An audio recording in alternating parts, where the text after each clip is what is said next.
अस्सलाम वालेकुम student, welcome to my channel discover education. आज हम STA 304 का लेक्चर नंबर 10 को डिस्कस करेंगे। लेक्चर की तरफ जाने से पहले आपसे रिक्वेस्ट है कि चैनल को सब्सक्राइब करें और बेल आइकन पर प्रेस करें ताकि हर आने वाली वीडियो आप तक पहुंच सके। स्टूडेंट्स, लेक्चर्स काफ़ी लेंथी हैं तो उस हिसाब से वीडियो भी जो है वो लेंथी हो जाती है, तो आप लोग दरमियान में छोड़ के भागना चाहे करें, वीडियो को कंप्लीट देखा करें क्योंकि हर लेक्चर का लिंक पिछले लेक्चर से होता है। और अगर थोड़ा सा लेक्चर्स देखते देखते आप बोर हो जाते हैं तो पानी पी लिया करें ताकि आप फ्रेश हो जाएं। ठीक है, चलिए अपने लेक्चर्स को देखते हैं कि आज के लेक्चर में हमें डिस्कस क्या करना है। सबसे पहले जो है हमने इन तीन जो है मेथड्स को डिस्कस करना है।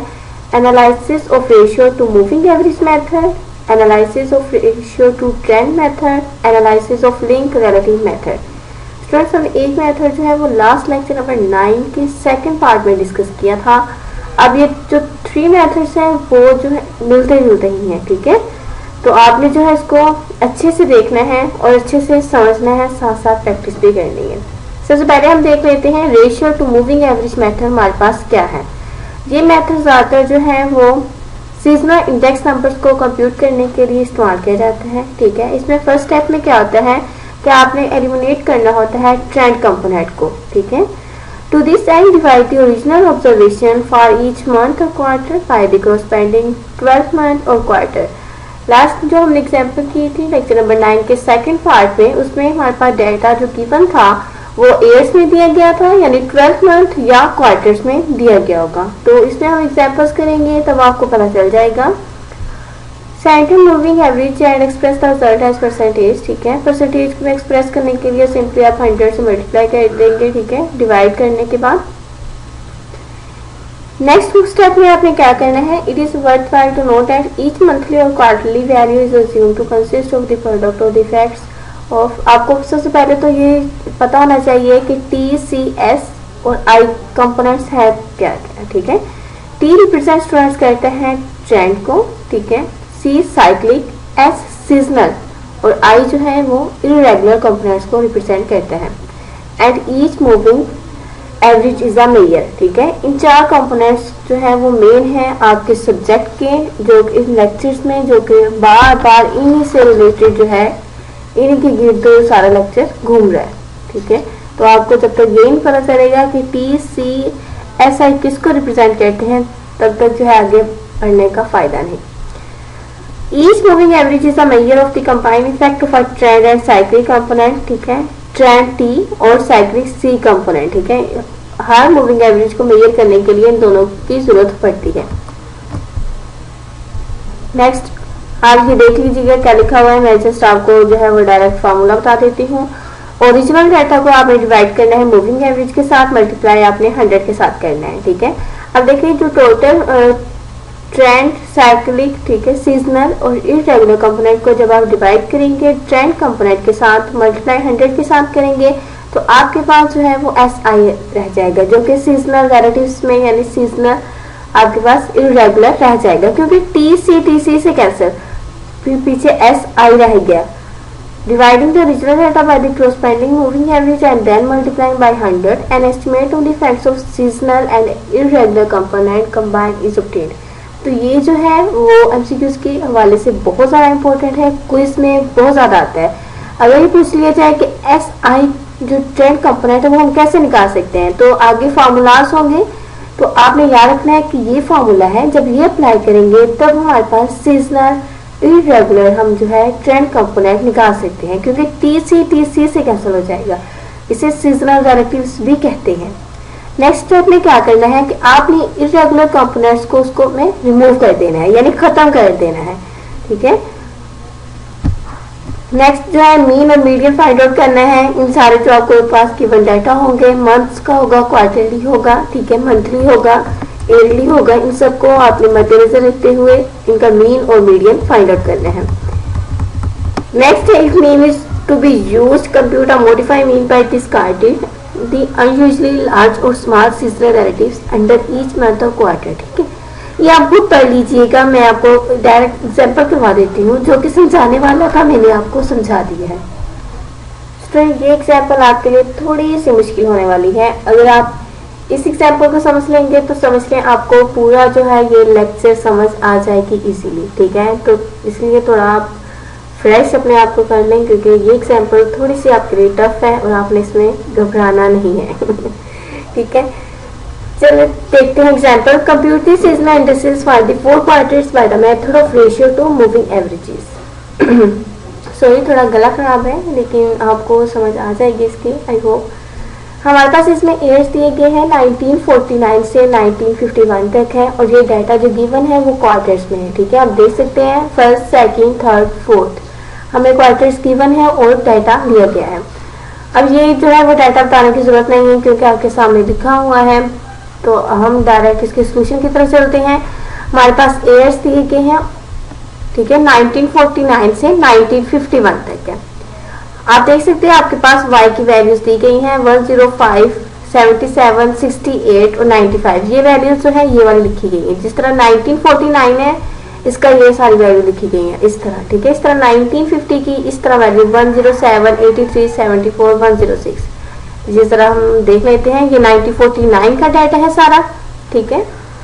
अब नेक्स्ट जो है उसने हमें 1950 का दिया है, ये देखिए 1950 का दिया है 107, 83, 74, 106, ठीक है। फिर 1951 का स्टार्ट हो जाता है, वो क्वार्टर्स में हमें डाटा दिया गया है। जस्ट इन्होंने जो है वो एक इनको सीक्वेंस के साथ लिखा है ताकि हम इसको इजीली सोल्व कर सके। और डाटा जो है ये देखिए 1949 का है इस तरह। सेकेंड हमारे पास 1950 का है 107, 83, 74, 106, ठीक है। 1951 का 117, 99, 86, 112। तो ये जस्ट उन्होंने डाटा अरेंज किया y की वैल्यूज में, ठीक है।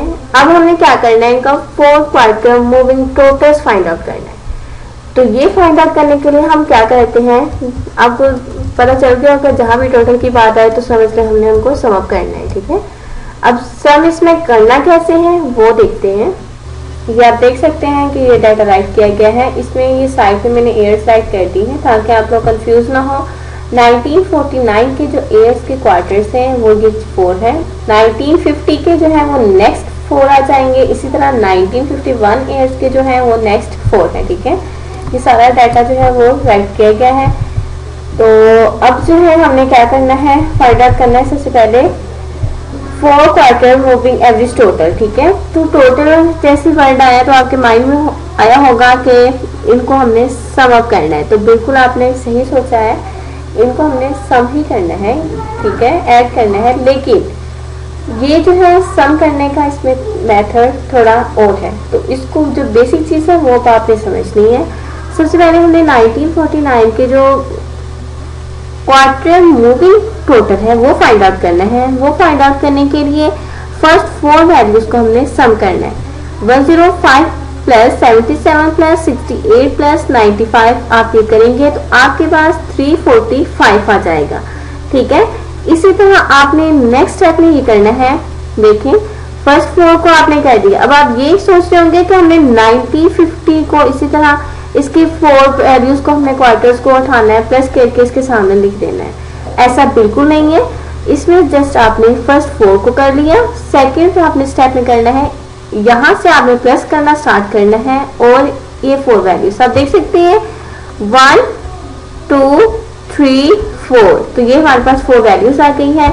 आप इन 4 वैल्यूज को सम करना है तो आपके पास 347 आ जाएगा, ठीक है।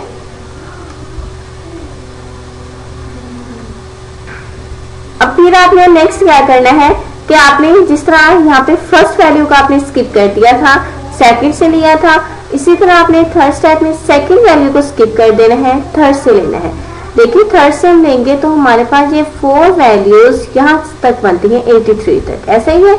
देखिए 83 तक यानी हमने जो है वो यहाँ से ली है, यानी 68, 95, 107, 83 चारों को प्लस करेंगे, ठीक है। प्लस करने के बाद हमारे पास जो आंसर आता है वो आता है 353।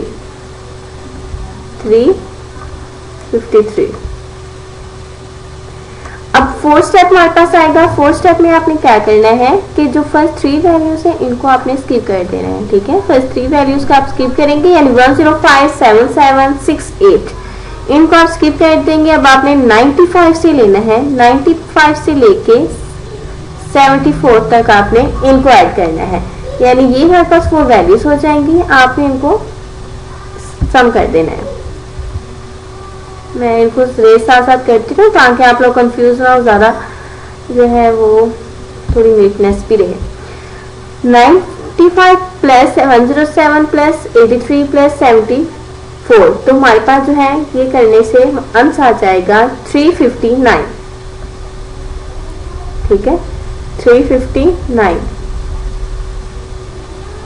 अब जो हमारे पास इसका नेक्स्ट स्टेप होगा, इसमें हमने यहाँ से 95 से पहले स्टार्ट किया था, अब हमने 107 से स्टार्ट करना है और इसका डाउनवर्ड ले आना है 106 तक, क्योंकि ये हमारे पास 4 वैल्यूज बन गई है ना। ये देखिए जरा, फर्स्ट, सेकंड, थर्ड, फोर्थ, तो आपने इनको सम अप करना है। जैसे ही आप इनको सम करेंगे तो आपके पास 370 आ जाएगा, ठीक है। अब नेक्स्ट स्टेप में आपने 107 से स्टार्ट किया था, नेक्स्ट स्टेप में आपने 83 से स्टार्ट करना है और 1117 तक जाएंगे तो आपके पास 380 आ जाएगा। नेक्स्ट स्टेप में हमने जो है, मैं ये थोड़ा रिमूव कर दिया है, ठीक है, ताकि आपको आसानी से समझ आ जाए। अब हमने 83 से स्टार्ट किया था, नेक्स्ट स्टेप में हमने क्या करना है, सब वैल्यूज को स्किप कर देना है। 74 से स्टार्ट करेंगे जो कि हमारे पास जो है वो 98 तक जाएगा। इन सबको सम अप करेंगे तो आपके पास जो है वैल्यू आ जाएगी 396, ठीक है, 396 आ जाएगा। जब आप 74 प्लस ये जो 4 वैल्यूज है उनको प्लस करेंगे, आई थिंक यहाँ पे 106 था, ठीक है। अब नेक्स्ट आपने क्या करना है, स्टेप में यहाँ से 74 से स्टार्ट किया था, नेक्स्ट स्टेप में आपने यहाँ से 106 से स्टार्ट करना है और बाकी वैल्यूज को स्किप कर देना है और 4 वैल्यूज तक जाना है जो कि 86 तक बनेंगी। और 86 तक वैल्यूज जो बनती हैं इनको सम करने से 408। ये साथ साथ आप खुद भी जो है वो अपने कैलकुलेटर पे करते रहें ताकि आपको जो है वो करना मुश्किल ना हो। इसे नेक्स्ट जो है आपने स्टार्ट करना है 106 से स्टार्ट किया था, ठीक है।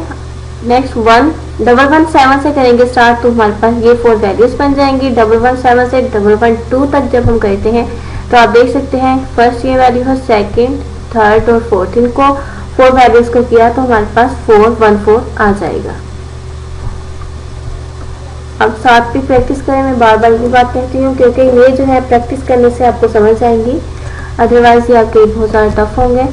नेक्स्ट हमारे पास इसमें आ जाता है 4 क्वार्टर सेंट्रम मूविंग। अभी हमने जो है वो टोटल निकाला है, ठीक है, 4 क्वार्टर मूविंग टोटल निकाला है। लेकिन नेक्स्ट स्टेप में आप देख सकते हैं 4 क्वार्टर सी, ये सेंटर को रिप्रेजेंट कर रहा है, ये जो चीज़ है, ठीक है। अब हमने इसका सेंटर निकालना है, तो ये जो है सेंटर निकालना है, कॉमन सी बात है इसमें। देखिए कोई भी हमें फॉर एग्जाम्पल कोई डिस्टेंस दिया जाए, ठीक है, ये डिस्टेंस है, मैं आपको ऐसे एग्जाम्पल वैसे समझा रही हूँ, 4 है और ये हमारे पास जो है वो 6 ले लेते हैं, ठीक है। अब हम इसका कहेंगे हमने सेंटर इसका फाइंड आउट करना है, तो सेंटर फाइंड इसका सेंटर यहाँ पे बनेगा, इसको यानी हम 2 हिस्सों में डिवाइड कर लेंगे। ऐसे ही अब 2 हिस्सों में डिवाइड किया तो इसका क्या मतलब है कि हमने इनको प्लस करने के बाद 2 पर डिवाइड कर दिया, तो हमारे पास देखें 6 और 4 10 हो गया। अब 2 पे डिवाइड किया तो हमारे पास 5 आ गया, यानी ये इसका जो है हमारे पास डिस्टेंस आ गया, सेंटर आ गया। तो सेंटर फाइंड आउट करने के लिए आपने इसलिए माइंड में रखना है कि ये जो हमारे पास जो दिए गए है डाटा, देखें ये वाला डाटा, तो हमने इसको क्या करना है, सबसे पहले सम करना है 345, ठीक है। ये मैंने दोनों को सम किया था, इस वजह से इसको दो को हम सम करते जाएंगे ताकि इसका सेंटर आ जाए, ठीक है। ये जो है आपके सिलेबस में इंक्लूड नहीं है, ये जस्ट मैंने एग्जाम्पल देकर आपको बताया था कि आपको कैसे माइंड में रहेगा कि हमने इसका सेंटर फाइंड आउट करना है तो कैसे करेंगे, तो इसलिए हम इसको कट कर देते हैं।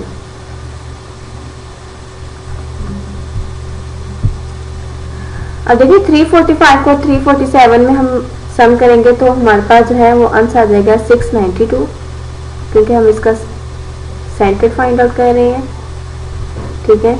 नेक्स्ट स्टेप में हमें क्या करना है, 353 को 359 में हमने सम करना है, ठीक है। सॉरी 347 को 353 के साथ करना है सम, तो हमारे पास आ जाएगा 700। इसी तरह नेक्स्ट स्टेप में 353 को 359 के साथ आपने सम करना है, तो 712 आ जाएगा, ठीक है। और फिर नेक्स्ट स्टेप में 359 को 370 के साथ आप प्लस करेंगे, तो आपके पास जो है वो 729 आ जाएगा। बस ये सारा जो है वो इसी तरह आता रहेगा, आपने जस्ट जो है वो आगे इनको प्लस करते जाना है। मैं आपको ऐसे बता देती हूँ, 370 में से 380 को प्लस करना है, फिर आपने 390 को प्लस करना है, इन दोनों वैल्यूज को लेके उनको प्लस करते जाना है एंड डाटा तक, ठीक है। इस तरह आपके पास जो है इसका आंसर आ जाएगा। फिर 408 को लास्ट में 414 के साथ करेंगे तो आपके पास इसका आंसर आ जाएगा।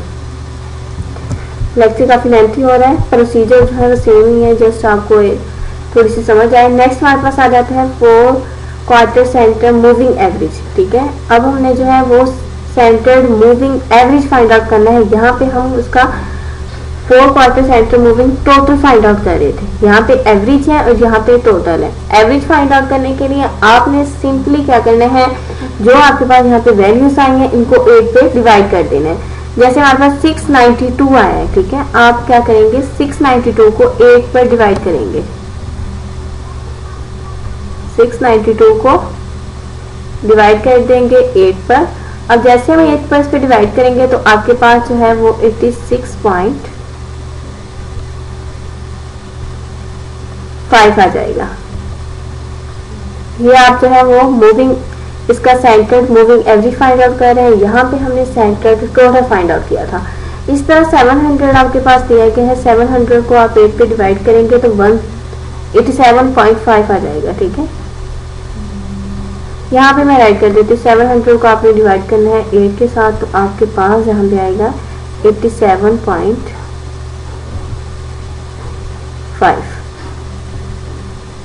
इस तरह आपने 7.2 को भी 8 के साथ डिवाइड कर देना है, तो आपके पास जो है वो 89.0 आ जाएगा। 729 को भी आप डिवाइड करेंगे तो आपके पास 91.1 आ जाएगा। इसी तरह ये नेक्स्ट जो है वो डाटा सेम एज आपने वही तरीका करना है जो कि मैं आपको बता रही हूँ। 91.1 ये जो है यहाँ पे ख़त्म नहीं होता है, इसके जो नीचे डाटा है गिवन मैंने उसको आपको बताया कि आपने इनको सम करेंगे तो आपके पास टोटल में आ जाएगा, और आपने एवरेज करेंगे तो आपको जो टोटल आएगा उसको 8 पे डिवाइड करते जाएंगे तो आपके पास 4 क्वार्टर सेंटर्ड मूविंग एवरेज आ जाएगा, ठीक है स्टूडेंट्स। अब नेक्स्ट स्टेप हमारे पास आ जाता है सीजनल इंडिसेस। जस्ट ये लास्ट स्टेप है इस एग्जाम्पल का। आपको ये एग्जाम्पल समझ आ जाती है तो आपको जो है वो पूरा लेक्चर समझ आ जाएगा, क्योंकि ये जो है वो इसी से ही आगे रिलेटेड वो किया गया है, सारा बताया गया है। इसको मैं आपको एक्सेल में भी यूज़ करना जो है वो कैसे एक्सेल को यूज़ करते हैं और एक्सेल पे वर्क कैसे करते हैं वो मैं बताऊंगी, क्योंकि एक्सेल पर ये पेपर में करना बहुत ज़्यादा इजी रहेगा और आपका टाइम कंज्यूम कम होगा, ठीक है। तो नेक्स्ट हम देखते हैं स्टेप हमारे पास है सीजनल इंडिसेस।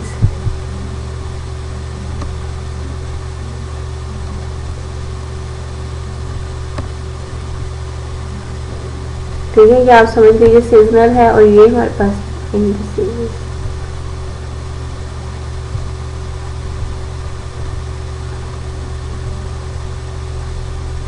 ठीक है, अब सीजनल इंडिसेस में हमने लास्ट लेक्चर में भी फाइंड आउट किया था, ठीक है। वो फाइंड आउट करने का एक फार्मूला था, और फार्मूला जो है आपको याद होगा, उसमें हमने ओरिजिनल डाटा को डिवाइड किया था एवरेज के साथ और मल्टीप्लाई किया था 100 के साथ। मैं जरा यहाँ पे फार्मूला राइट कर देती हूँ। सीजनल इंडिसेस फाइंड आउट करने का ये फार्मूला होता है, ओरिजिनल डाटा को हम एवरेज पे डिवाइड करते हैं और मल्टीप्लाई 100 से करते हैं, ठीक है। एवरेज हम इसका अभी फाइंड आउट कर चुके हैं और हमारे पास ओरिजिनल डाटा गिवन है। देखें हमारे पास ओरिजिनल डाटा यहाँ से हमने स्टार्ट करना है 68 से। आपने सिंपली क्या करना है 68 को डिवाइड करना है 86.5 से, क्योंकि आपके पास 4 क्वार्टर सेंटर मूविंग एवरेज यही है। 68 को जैसे ही आप डिवाइड करेंगे 86.5 के साथ और मल्टीप्लाई 100 के साथ करेंगे तो आपके पास जो है वो आंसर आ जाएगा सीजर इंडिसेस का 78.6। तो मैं यहाँ पे राइट कर देती हूँ। क्या करना है आपने, सिंपली 68 डिवाइड करना है 86.5 के साथ और मल्टीप्लाई आपने करना है 100 के साथ।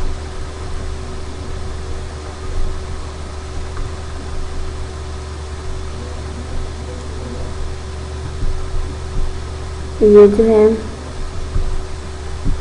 अब मल्टीप्लाई 100 के साथ करेंगे तो ये हमने सीजर इंडिसेस का फॉर्मूला अप्लाई किया है तो 78.6 आ जाएगा आपके पास आंसर। ठीक है, इसी तरह आपने नेक्स्ट स्टेप में क्या करना है, 68 के बाद आपके पास है 95 को आप देख सकते हैं 87.5 के साथ डिवाइड करना है। ठीक है, 95 को 87.5 के साथ डिवाइड करेंगे 0.5 मल्टीप्लाई आपने 100 के साथ कर देना है तो आपके पास जो है वो सीजर इंडिसेस जो है 108.6 आ जाएगा।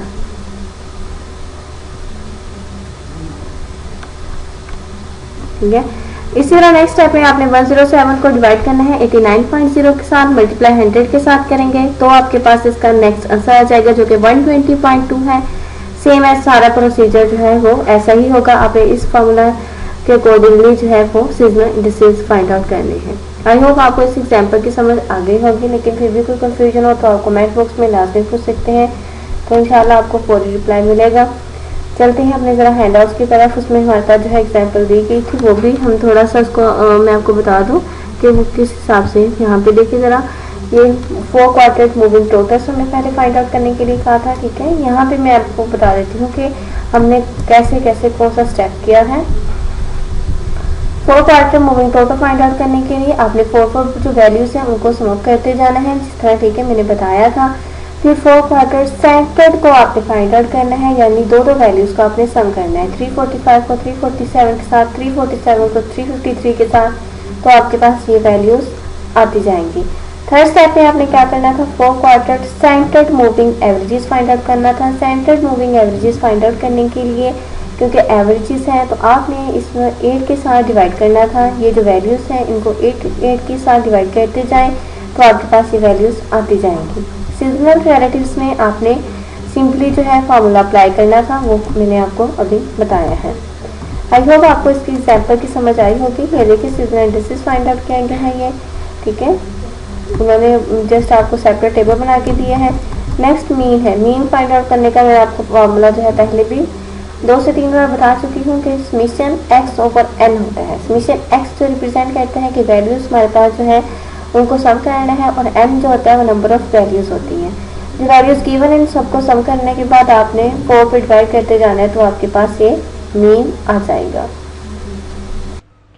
आई थिंक माइक में प्रॉब्लम थी, इस वजह से जो फर्स्ट एग्जांपल है वो सही से रिकॉर्डिंग नहीं हुई। अगर फिर भी कोई कन्फ्यूजन हो एग्जांपल में तो आप कमेंट बॉक्स में लास्ट में बताइएगा, तो इंशाल्लाह आपको फौरी रिप्लाई मिल जाएगा। ठीक है स्टूडेंट्स, अब नेक्स्ट जो है मेथड करते हैं, रेशियो टू ट्रेंड मेथड।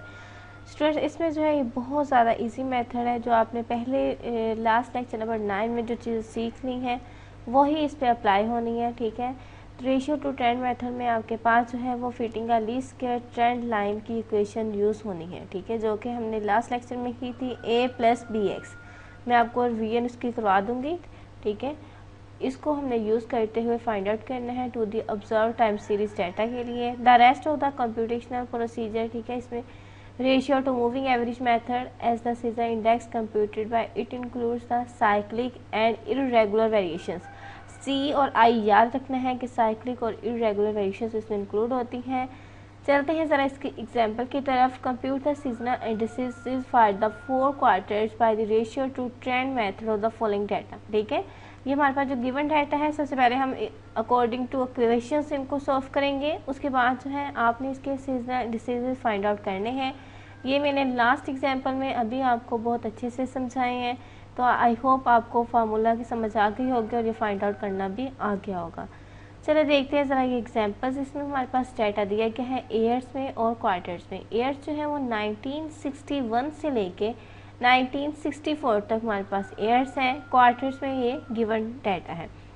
ठीक है, अब हमने सिंपली क्या करना है, ये हमारे पास जो ईयर्स हैं वो हमने राइट कर लिए और ये 1961 यानी फर्स्ट क्वार्टर से फोर्थ क्वार्टर तक आएंगे। यहाँ पे आप देख सकते हैं ये डाटा जो है इस तरह दिया गया है।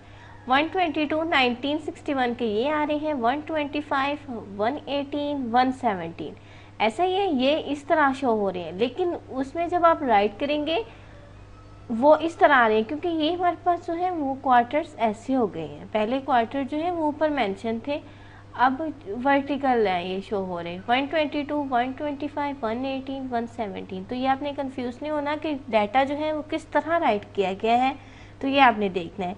इसी तरह 1962 का जो डाटा है 119 11141 114 109, तो मैं आपको ऊपर एक बार दिखा देती हूँ। यहाँ पे आपको रो 5 शो किया गया होगा, 119 114 114 109, ठीक है। तो लेकिन इसमें हमारे पास वर्टिकल है। तो ये था हमारा फर्स्ट स्टेप जो कि आपको मेन बताना था। अब नेक्स्ट स्टेप में क्या करेंगे, ये हमारे पास सारी y की वैल्यूज़ आ गई हैं। अब हमने x की वैल्यू राइट करनी है। x की वैल्यू राइट करने के लिए मैंने आपको बताया था कि कैसे राइट करनी है, और यहाँ पे आप देख सकते हैं सारे ऑड नंबर्स में राइट किए गए हैं, इवन नंबर्स में नहीं राइट किए गए, ठीक है। अब यहाँ पे आपने x स्क्वायर फाइंड आउट करना है। देखिए 15 का स्क्वायर लेंगे 225 आ जाएगा, 13 का स्क्वायर लेंगे 169 आ जाएगा। तो यहाँ पे आप x स्क्वायर लिख लीजिएगा ताकि आप बाद में प्रैक्टिस करते हुए कंफ्यूज ना हो। अब हमने क्या करना है, x और y की वैल्यू फाइंड आउट करनी है। तो अब आप लोग कंफ्यूज हो रहे होंगे कि हम ये वैल्यूज़ क्यों फाइंड कर रहे हैं। तो वो इसलिए करें क्योंकि हमने नॉर्मल इक्वेशंस में इनको पुट करना है, और नॉर्मल इक्वेशंस जो है हमारे पास क्या है, मैं आपको एक बार ये दिखा देती हूँ।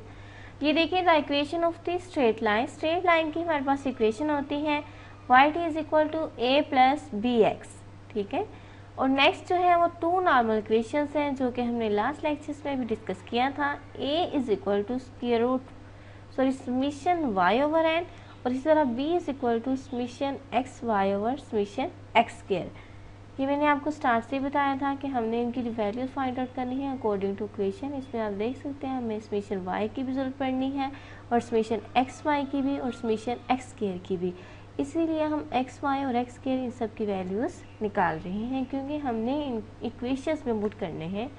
तो चलते हैं ज़रा, आई होप आपको समझ आ गई होगी कि हमने एक्स वाई क्यों फाइंड आउट करना है, ठीक है। अब देखिए हमारे पास -15 x की वैल्यू है, 122 y की वैल्यू है, x को y से मल्टीप्लाई करेंगे तो ये आ जाएगा। इसी तरह -13 को 125 के साथ करेंगे तो आपके पास ये वैल्यू आ जाएगी। ये सेम एज आपने ऐसी वैल्यूज़ मल्टीप्लिकेशन सिंपल करनी है, निकाल लेनी है, ठीक है। अब नेक्स्ट हमारे पास जो है वो ट्रेंड है। अब ट्रेंड फाइंड आउट करने के लिए हमारे पास जो है वो अभी हमने ये देखा था y t is equal to a plus b x, ऐसे ही है। और टू नॉर्मल इक्वेशन है, a की वैल्यू हमारे पास जो है वो समीशन y आपने लेना है। ये देखिए जो आपके पास y की वैल्यू है इनको सम अप करना है। ये वाली हमारे पास y की वैल्यू आ रही है, इसको आपने सम करना है। ये x की वैल्यू आ रही है, आपने इनको सम करना है। उसके बाद x y की वैल्यू है, ये वाली इन सब वैल्यूज़ को आपने जो है वो सम कर लेना है, समीशन x y आ जाएगा, ठीक है। ये देखिए ज़रा, अब हमने जो है वो जो सम करने के बाद वैल्यूज़ आएंगी नंबर्स, क्योंकि हमारे पास 16 थे, ये टोटल 16 नंबर्स हैं और समीशन y ये है, तो इनको डिवाइड किया तो a की वैल्यू आ जाएगी 103.56। इसी तरह b की वैल्यू जो है वो समीशन एक्स वाई हमारे पास है -2177, और समीशन एक्स स्क्वायर है 1360। तो ये जो है आपने सिंपली डिवाइड करना है जो कि -1.60 आ जाएगा। तो अब आपने याद रखना है जो आपके पास a की वैल्यू है वो ये है और b की वैल्यू ये है। ये ज़रा हम राइट कर लेते हैं, a इज इक्वल टू 103.56।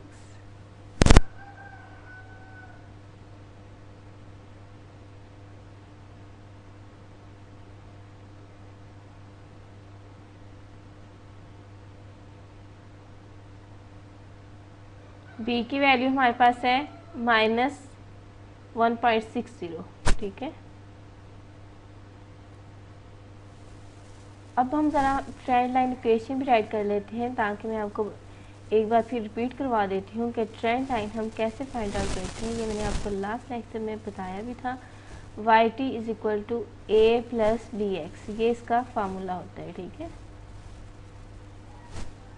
अब हमारे पास ए की वैल्यू भी है, ए की वैल्यू हमारे पास है 103.56। ठीक है, बी की वैल्यू भी है -1.60।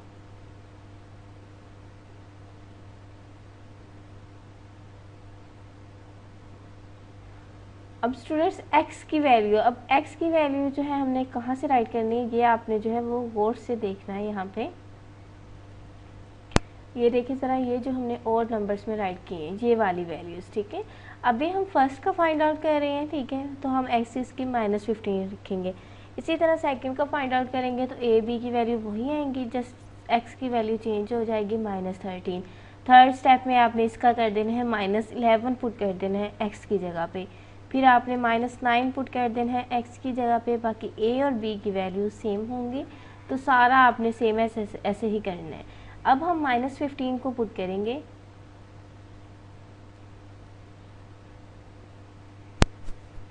-15। ठीक है, ये हमारे पास x की वैल्यू है। तो अब आप इसको कैलकुलेट करें, तो सारी कैलकुलेशन करेंगे तो आपके पास ये 127.56 आ जाएगा। ठीक है, तो अब ज़रा हम देखते हैं कि हमारे पास इसका आंसर क्या आया है। ये देखिए 127.56 आ गया है, सेम एज आपने बाकी ऐसे ही करने हैं। एक्स की जगह पे सेकंड स्टेप में -13 पुट करेंगे, ए और बी की वैल्यूज़ वही होंगी, तो आपको मल्टीप्लिकेशन करेंगे, प्लस करेंगे, तो आपके पास ये आंसर आ जाएगा। तो इस तरीके से हम ट्रेंड फाइंड आउट करते हैं। ठीक है, अब नेक्स्ट जो है आपने यहाँ पे ट्रेंड फाइंड आउट करने के बाद सीजनल इंडिसेस को फाइंड आउट करना है। ये देख सकते हैं सेकंड स्टेप हमारे पास है सीजनल इंडिसेस फाइंड आउट करने का। वो मैंने आपको स्टूडेंट फार्मूला बताया हुआ है, ट्रेंड वैल्यू ऊपर ओरिजिनल वैल्यू मल्टीप्लाई आपने 100 के साथ कर देना है, तो सारे जो हैं आपने इस तरह निकाल लेने हैं। तो ये आपको दोबारा बताने की ज़रूरत नहीं है, क्योंकि मैंने जो लास्ट एग्जाम्पल अभी करवाई है वो सारा फार्मूले करके बताया है कि कैसे किया है। ठीक है, तो ये आप खुद निकालिएगा। इस तरह लेक्चर काफ़ी लेंथी हो जाते हैं, एक ही चीज़ को बार बार रिपीट करना। लिंक रिलेटिव मेथड ये टॉपिक हमारे पास इस लेक्चर्स का लास्ट टॉपिक है। ठीक है, और ये जो स्टूडेंट्स आपको थोड़ा जाना पहचाना लग रहा होगा टॉपिक, क्योंकि ये हमने फर्स्ट लेक्चर में इसको डिस्कस किया था। इसका इंट्रो, थोड़ी सी डेफिनेशन हमने इसकी स्टडी की थी लिंक रिलेटिव मेथड के फर्स्ट लेक्चर में। ठीक है, तो आप सबसे पहले ज़रा अपने फर्स्ट लेक्चर में जाएं और जाकर देखें कि इसके जो है वो डेफिनेशन बेसिकली हमारे पास है क्या, और इस मेथड के अकॉर्डिंगली हमने एक एग्जांपल भी सॉल्व करनी है। तो सबसे पहले आपको पता होना चाहिए कि लिंक रिलेटिव मेथड क्या है। इसको जानने के लिए मैं थोड़ा सा आपको इसका इंट्रोडक्शन बता देती हूँ, जो कि फार्मूला है इसका हमारे पास। देखिए स्टूडेंट्स, इसका फार्मूला होता है लिंक रिलेटिव मेथड, जो कि बराबर होता है Pn over Pn-1 multiply by 100। अब यहाँ पे हमारे पास Pn किसको रिप्रेजेंट कर रहा है, तो ये आपको पता होना चाहिए। Pn रिप्रेजेंट करता है करंट प्राइस को। ठीक है, जो मौजूदा प्राइस है उसको रिप्रेजेंट करता है, ये आपको समझ आई जाएगी। ठीक है, करंट प्राइस है। और जो Pn-1 है ये प्रोसीडिंग प्राइस है, यानी जो पहले उसकी प्राइस थी उसको रिप्रेजेंट करता है Pn-1, और मल्टीप्लाई जो है वो 100 से करना होता है। ठीक है, तो ये इसका जो है फार्मूला है, इसको रट लें। और फिर भी अगर थोड़े से बहुत कंफ्यूज है हाँ आप लोग, तो फर्स्ट लेक्चर में जाएं, जहाँ के वहाँ पे देखें ज़रा, ये मैंने फर्स्ट लेक्चर में आपको समझाया हुआ है सारा। तो चलते हैं सर अपने लेक्चर की तरफ।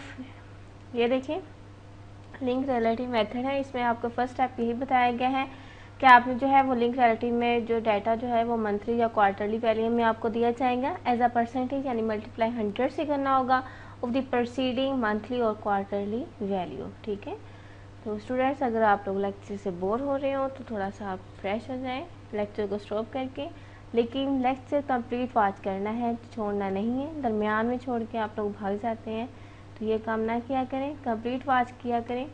ठीक है, इसका नेक्स्ट स्टेप है arrange the link relative by method of quarters to find the appropriate average of this relative for each month और क्वार्टर। ठीक है, आपने इनकी एवरेजेस फाइंड आउट करनी है अरेंज करने के बाद। उसके बाद आपने जो है एवरेज को मीन और मीडियन में कन्वर्ट करना है, ठीक है। और आपने चेन रिलेटिव्स इसकी फाइंड आउट करनी है, याद रखना है आपने इनका चेन रिलेटिव्स भी फाइंड आउट करना है। वो भी मैं आपको बताऊंगी कैसे फाइंड आउट किया जाएगा, इसकी नेक्स्ट एग्जांपल हम करेंगे, ठीक है। और उसके बाद जो है the process to include the first unit of the next period, मैंने आपको अभी बताया था कि इसमें जो है वो आपने प्रीसीडिंग जो है हमारे पास प्राइस होगी, क्वांटिटी जो भी चीज़ होगी हमने उसके साथ जो है इसको करना है। फार्मूला के अकॉर्डिंगली ही हम लिंक रिलेटिव मेथड जो है इसको सोल्व करेंगे।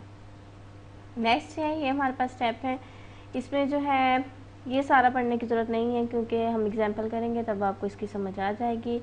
लास्ट जो है ये स्टेप हमारे पास मोस्ट इम्पॉर्टेंट है, इसमें ये बताना की कोशिश की ये है कि चेन रिलेटिव जो है वो एडजस्टेड के ज़रिए 100 के बराबर किया जाएगा, ठीक है। तो first quarter by multiplying each for adjusted chain relative, यानी चेन रिलेटिव को एडजस्ट करने के लिए ना हम 100 के इक्वल रखेंगे, तो वो भी हम अभी करके देखते हैं। ज़रा एग्जाम्पल की तरफ चलते हैं। फर्स्ट हमारे पास इसमें उसने कहा है कि obtain the seasonal indices for the following data by using the link relative method। आपने link relative method को यूज़ करते हुए सीजनल इंडिसेस को भी ऑब्टेन करना है, ठीक है। सबसे पहले हमारे पास ये देख सकते हैं ईयर्स दिए गए हैं 1948 से 1951 तक ईयर्स गिवन है और क्वार्टर्स में डाटा दिया गया है, ठीक है। ऐसा ही है फर्स्ट, सेकंड, थर्ड और फोर्थ। तो आपने सबसे पहले क्या करना है, देखिए 1948 का हमारे पास डाटा है 71, 89, 106, 78। अब हमने इसका जो है फर्स्ट जो प्राइस दी गई है जो कि 71 है, इसका लिंक रिलेटिव फाइंड आउट करना है। स्टूडेंट्स अब मैंने अभी आपको लिंक रिलेटिव का फार्मूला बताया है कि Pn over Pn minus 1 multiply by 100, यानी Pn हमारे पास करंट प्राइस को रिप्रेजेंट कर रहा है, ये आप देख सकते हैं, और जो प्रीसीडिंग प्राइस है उसके साथ हमने इसे डिवाइड करना है और मल्टीप्लाई 100 के साथ करना है। तो आप इसकी फर्स्ट वैल्यू में देख सकते हैं कि इसकी हमारे पास करंट प्राइस तो 71 है, लेकिन जो प्रीसीडिंग प्राइस है या हम कह सकते हैं कि जो इसका हमारे पास प्रीवियस प्राइस है वो नहीं है, तो हम यहाँ पे 1 राइट कर देंगे, ठीक है। इसी तरह अब नेक्स्ट को हमने सोल्व करना है। नेक्स्ट हमारे पास 89 है, इसका हमने link relative method find out करना है। इसकी करंट प्राइस हमारे पास 89 है और जो प्रीसीडिंग है वो हमारे पास 71 है। तो 89 को जब हम 71 पर डिवाइड करेंगे और मल्टीप्लाई करेंगे 100 के साथ, मैं ज़रा आपको पेट में करके बता देती हूँ। हमने क्या करना है, 89 हमारे पास जो है वो करंट प्राइस है और 71 प्रीसीडिंग है। फार्मूला के अकॉर्डिंगली हमने इसको पुट कर दिया है, मल्टीप्लाई हमने इसको 100 के साथ करना है। तो आप देख सकते हैं आपके पास इसका आंसर जो है वो 125.4 आएगा। तो अपने साथ साथ इसको कैलकुलेटर पे करते रहे, 125.4 इसका आंसर आ जाएगा आपके पास, ठीक है। इसी तरह ज़रा हम नेक्स्ट देखते हैं। नेक्स्ट उसने जो है 106 है, ठीक है। तो आपने करंट प्राइस 106 है और इसकी प्रीसीडिंग प्राइस जो है वो 89 है, मल्टीप्लाई 100 से करेंगे। तो यहाँ पे ये भी करके देख लेते हैं, 106 मल्टीप्लाई बाय डिवाइडेड बाय 89 और मल्टीप्लाई आपने 100 के साथ करना है। तो जैसे ही आप करेंगे तो आपके पास इसका आंसर जो है वो आ जाएगा 119.1, ठीक है। तो आपने जो है ये इनकी वैल्यूज़ निकालते जाना है और राइट करते जाना है। इसी तरह हमारे पास अब नेक्स्ट है 78, करंट प्राइस 78 है, डिवाइड हमने किसके साथ करना है, इसकी प्रीसीडिंग प्राइस के साथ जो कि हमारे पास 106 है, और मल्टीप्लाई 100 के साथ। ये भी हम कर लेते हैं ताकि आपकी कन्फ्यूजन सारी दूर हो जाए। करंट प्राइस हमारे पास है 78, प्रीसीडिंग प्राइस हमारे पास है 106, मल्टीप्लाई हमने करना है 100 के साथ, तो हमारे पास 73.6 इसका आंसर आ जाएगा, ठीक है।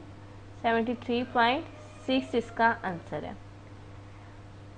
अब एक और नेक्स्ट स्टेप है जो कि आपको थोड़ा समझने वाला है, वो ये है स्टूडेंट्स। अब देखें ये हमने 1948 का हमने लिंक रिलेटिव फाइंड आउट किए हैं जो कि हमारे पास गिवन डाटा था, लेकिन अब हमने 1949 का करना है।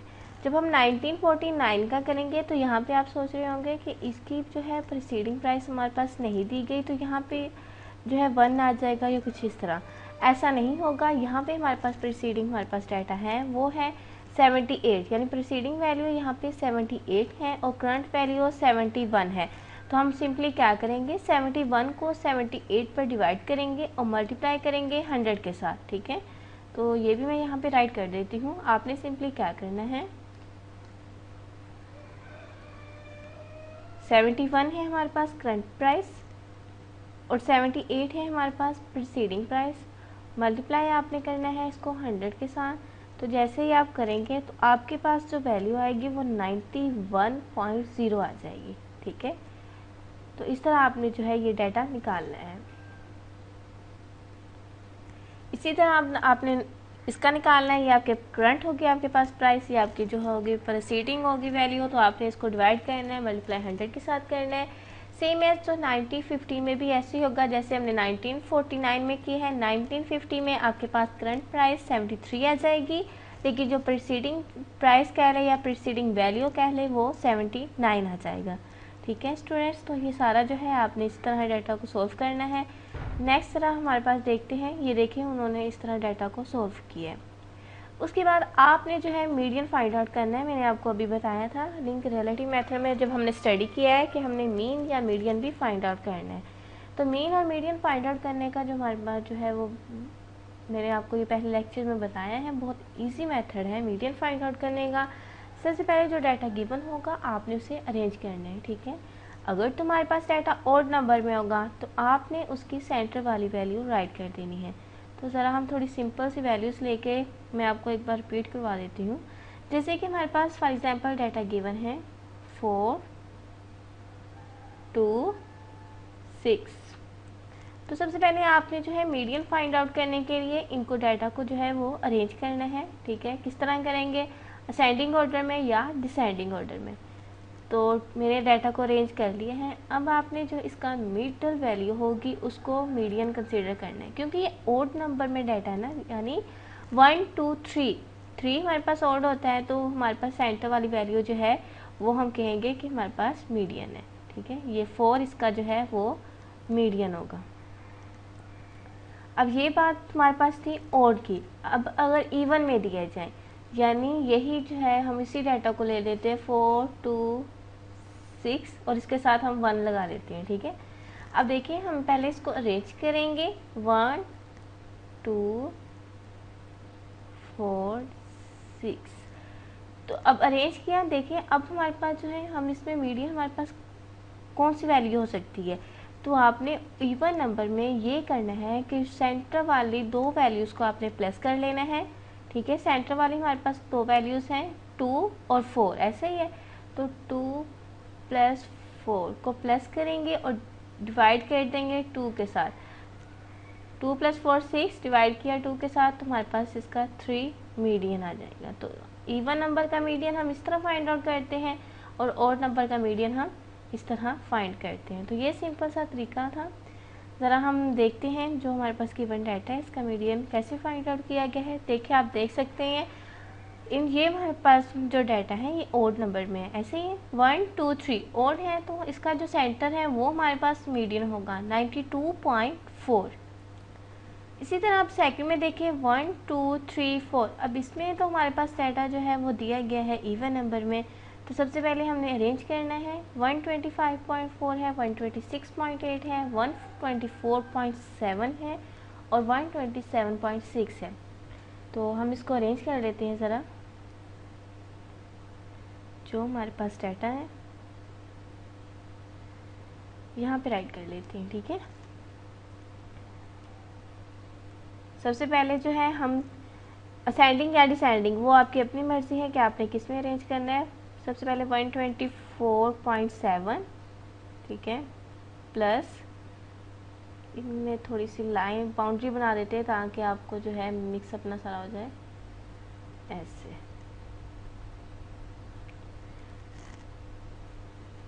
नेक्स्ट हमारे पास आ जाएगा 125.5, सॉरी 4 है, प्लस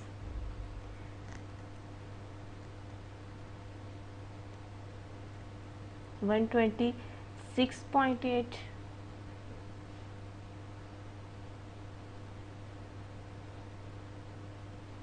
प्लस 127.6।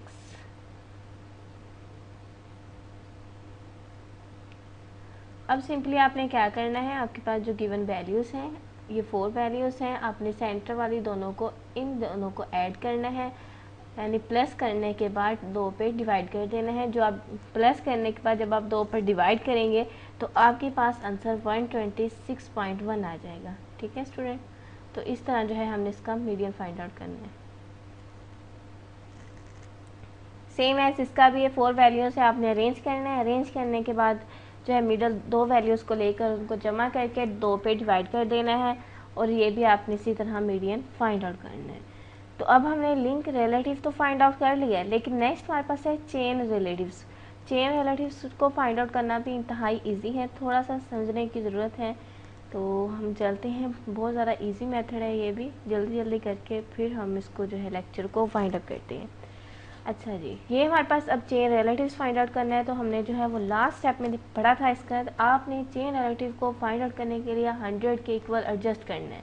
ये देखिए ज़रा, मैं आपको एक बार कर देती हूँ। First quarter by multiplying each of the adjusted chain relatives by the correction factor that will make the average of the indices equal 100। तो जहाँ भी आपको चेन रिलेटिव का कहा जाए link relative method find out करने के बाद, तो आपने उसका जो फर्स्ट क्वार्टर है यानी हमारे पास उसको 100 के इक्वल एडजस्ट करना है। ठीक है, अब सेकंड हमने ये चेन रिलेटिव जो है वो कैसे फाइंड आउट करना है ये देख लेते हैं। 126.1 हमारे पास कैसे आया है, आपने जो है वो इसको देखना है। ठीक है, मीडियन को देखना है। अभी हमने जो है चेन रिलेटिव मेथड के जो स्टेप्स हैं उसमें ये भी डिस्कस किया था कि मीडियन या इससे ही हमने जो है वो नेक्स्ट फाइंड आउट करना है उनको चेन रिलेटिव में। ठीक है, आपने कन्वर्ट या चेंज जो है पहले मीडियन में करना है, उसके बाद वहाँ से आपने चेन रिलेटिव मेथड जो है वो फाइंड आउट करना है। ज़रा मैं आपको एक बार ये भी रिवाइज करवा देती हूँ। ये देखें,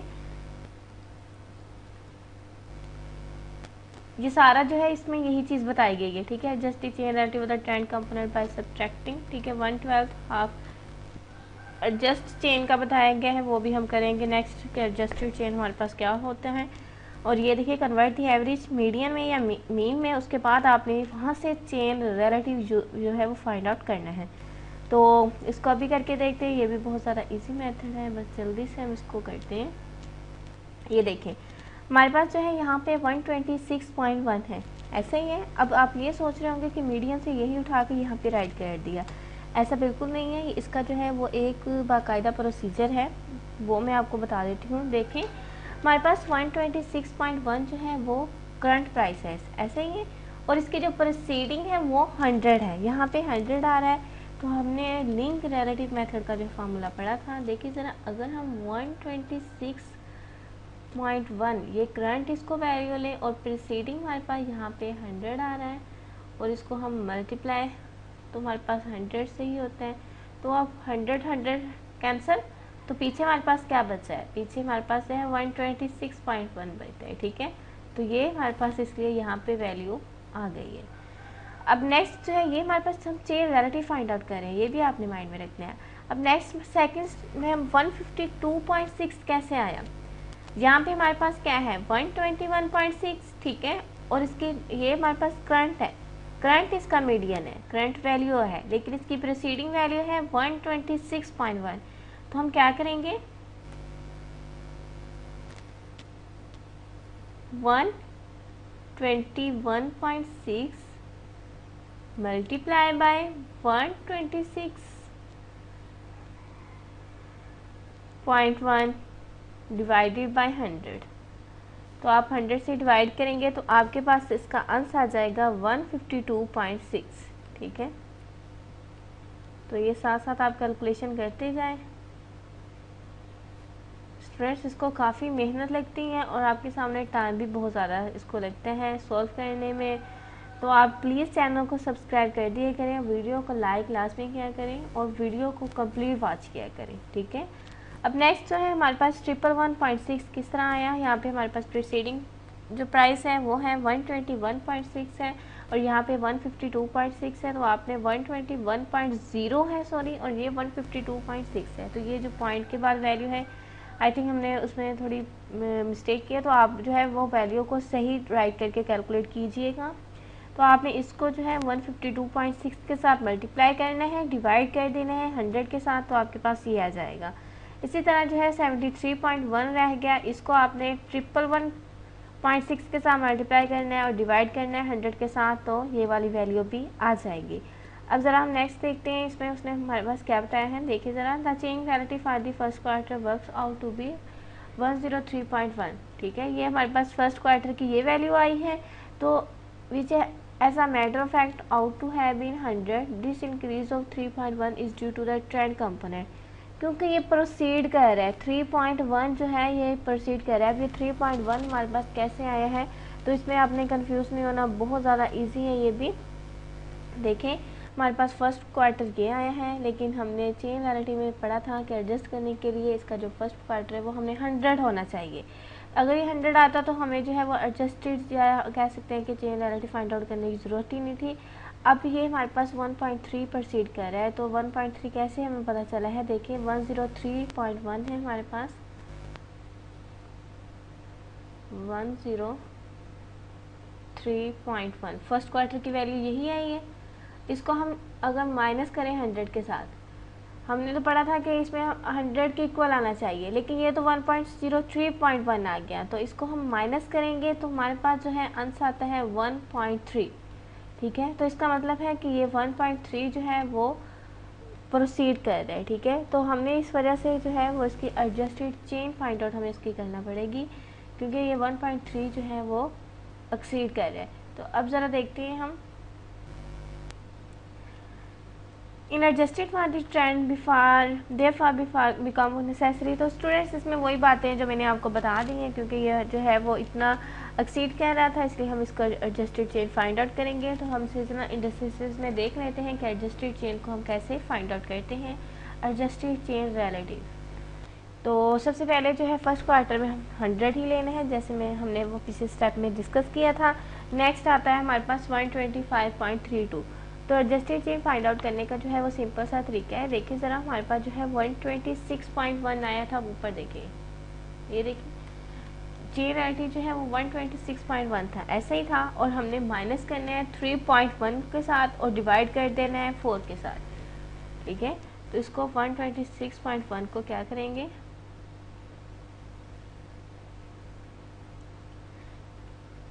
126.1 इसको हमने जो है वो माइनस करना है 3.1 के साथ, और 3.1 को 4 पे डिवाइड इसलिए करें क्योंकि क्वार्टर्स है हमारे पास, और हमारे पास ये आंसर आ जाएगा 125.32। ठीक है, तो इस तरह जो है वो एडजस्टेड चेन फाइंड आउट की गई है।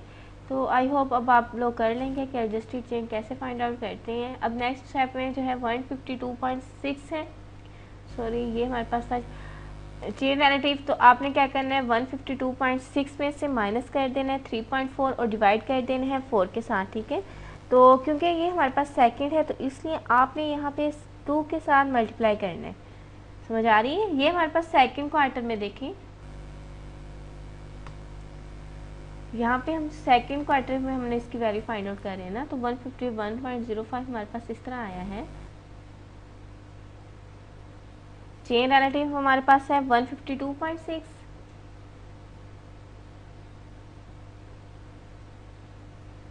ठीक है, और माइनस हमने करना है 3.1 के साथ, ऐसे मैंने बताया है। अब नेक्स्ट जो है यहाँ पे आपने 2 के साथ मल्टीप्लाई करना है और डिवाइड आपने कर देना है 4 के साथ। तो आप जैसे ही करेंगे तो आपके पास इसका आंसर आ जाएगा 151.05।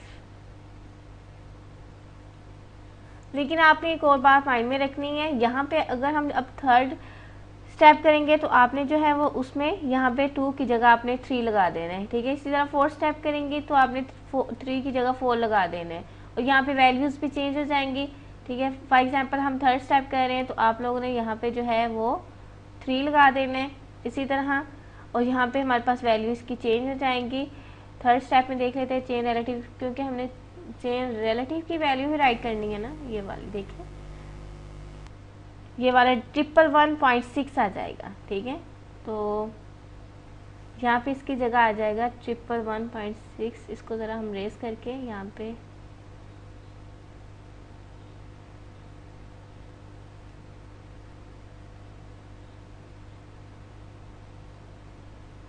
111.6, ठीक है। तो आप लोग इसको करके देखिएगा खुद कैलकुलेशन। तो इसके पास तो ये करने से हमारे पास आंसर इसका आ जाएगा 109.28, ठीक है।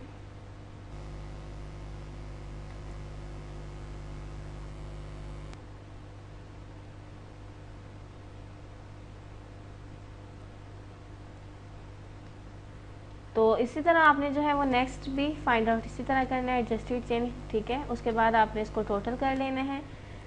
ये एडजस्टेड चेन फाइंड आउट हमने कर ली है, टोटल करेंगे। फिर आपने सीजनल इंडेक्स इसका फाइंड आउट करना है, वो मैं आपको पहले बता चुकी हूँ, हम स्टार्ट से ही करते आए हैं कि सीजनल इंडेक्सेस कैसे हमने फाइंड आउट करना है, तो आप खुद कीजिएगा, ठीक है। आज का लेक्चर यहाँ पे होता है एंड, उम्मीद है समझ आई होगी। वीडियो को लाइक जरूर करें, चैनल को सब्सक्राइब करें। मिलते हैं नेक्स्ट लेक्चर में, तब तक मुझे दीजिए इजाज़त। अल्लाह हाफिज़।